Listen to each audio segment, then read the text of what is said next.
மெக்சிகோவில் டிடெக்டிவ் சார்லஸுக்கு அதிர்ச்சியாக இருந்தது.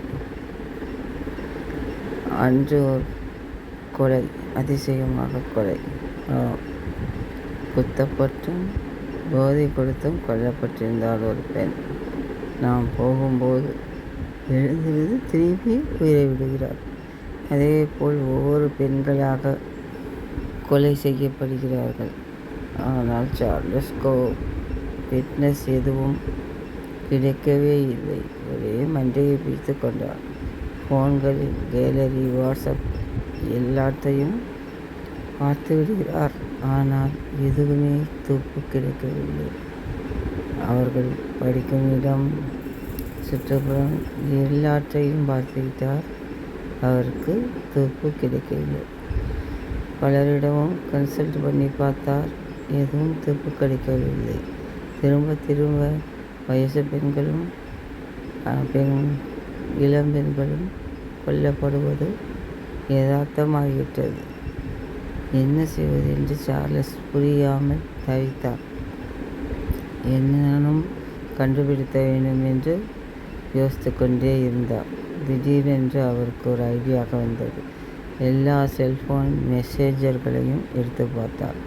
ஃபேஸ்புக் மெசேஞ்சரில் வித்தியாசமான விளம்பரம் இருந்தது.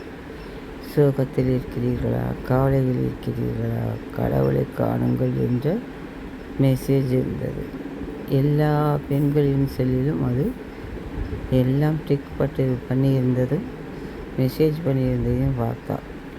உடனே ஆராய்ந்தார். அதில் எல்லாமே கொஞ்சம் கவலையான பெண்கள், கொஞ்சம் அதிகமாக பணம் இருக்கும் பெண்கள், அழகான பெண்கள், எல்லோருக்கும் அந்த மெசேஜ் சென்றிருந்தது.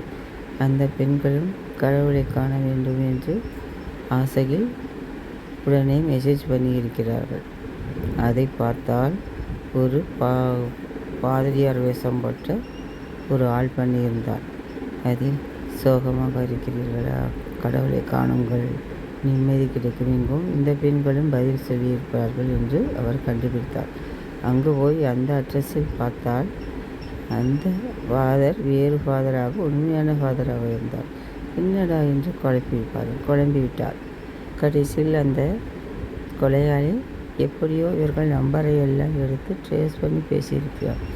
ஒவ்வொரு பெண்களிடம் அதிக அளவு பணத்தையும் கற்பையும் சூறையாடிவிட்டு அவர்களை எல்லாம் ஒரே ட்ராக்கில் கொலை பண்ணியிருக்கிறான். சார்லஸ் உடனே அதை கண்டுபிடித்து அந்த கொலையாளிக்கு தக்க தண்டனை கொடுத்தும் விட்டார். எனவே செல்போன்